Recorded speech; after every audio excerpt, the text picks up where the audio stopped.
দল হেরেছে 10 উইকেটের বড় ব্যবধানে। কোচ, প্লেয়ার থেকে শুরু করে ফ্র্যাঞ্চাইজি মালিক মন খারাপ করা কিংবা রেগে থাকাটা সেখানে খুবই স্বাভাবিক ব্যাপার।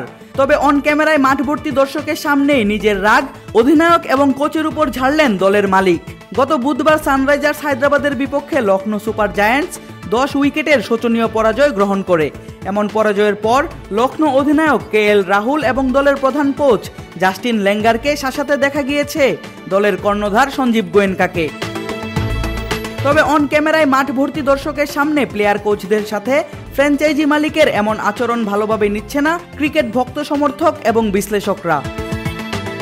ম্যাচ শেষে মালিক এবং অধিনায়কের মধ্যকার সেই দৃশ্য চলাকালেই কমেন্ট্রেটররা স্বীকার করেন এমন আলাপ বদ্ধ ঘরে কিংবা ড্রেসিং রুমেই হওয়া উচিত।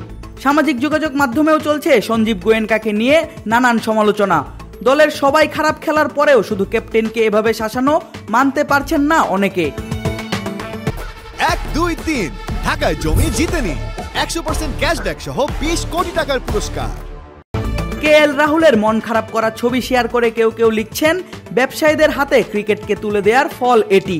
অনেকেই টেনে আনছেন কর্পোরেট বসের সাথে তার এমপ্লয়ির সম্পর্ককে। ফ্র্যাঞ্চাইজি মালিকের এমন আনপ্রফেশনাল কাজে ক্ষিপ্ত হয়ে অনেকেই বলেছেন এবার KL রাহুলের উচিত লখনৌ দল ছেড়ে দেয়া। আবার অনেক ফ্যানরাই টেনে আনছেন শাহরুখ খানকে। দল হারের পরেও প্লেয়ারদের প্রতি শাহরুখের ভালোবাসা কমতে দেখা যায়নি কখনো, বরং উল্টো তাদের সাহস দিয়ে ভরসা দিয়ে পাশে থেকেছেন সবসময়। অনেকেই মনে করছেন এজন্যই কলকাতা নাইট রাইডার্সের অবস্থান এখন পয়েন্ট টেবিলের শীর্ষে। তবে এবারই প্রথম নয়। 2017 সালে রাইজিং পুনে সুপার জায়ান্টসের মালিক থাকার সময় IPL ইতিহাসের অন্যতম সফল অধিনায়ক ধোনিকে সরিয়ে দিয়েছিলেন অধিনায়কত্ব থেকে। সে সময় অজি ব্যাটার স্টিভ স্মিথকে দেয়া হয় পুনের দায়িত্ব। সেবারও কড়া সমালোচনার মুখে পড়েছিলেন এই ব্যবসায়ী। সে বছর পুনে ফাইনাল খেললেও শিরোপা হারায় মুম্বাই ইন্ডিয়ান্সের কাছে। চলতি IPL এর শুরুতে ভালো অবস্থানে থাকলেও বর্তমানে বাজে সময় পার করছে লখনৌ সুপার জায়ান্টস। শেষ 2 ম্যাচেই হারের মুখ দেখে দলটি 12 ম্যাচের 6টিতে জিতে 12 পয়েন্ট নিয়ে দলের অবস্থানও 6 নম্বরে।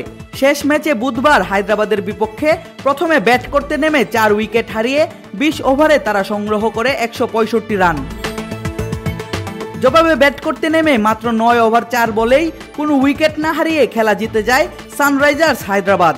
হায়দ্রাবাদের ওপেনিং জুটি ট্রেভিস হেড এবং অভিষেক শর্মার সামনে পাত্তাই পায়নি সুপার জায়ান্টসের বোলাররা।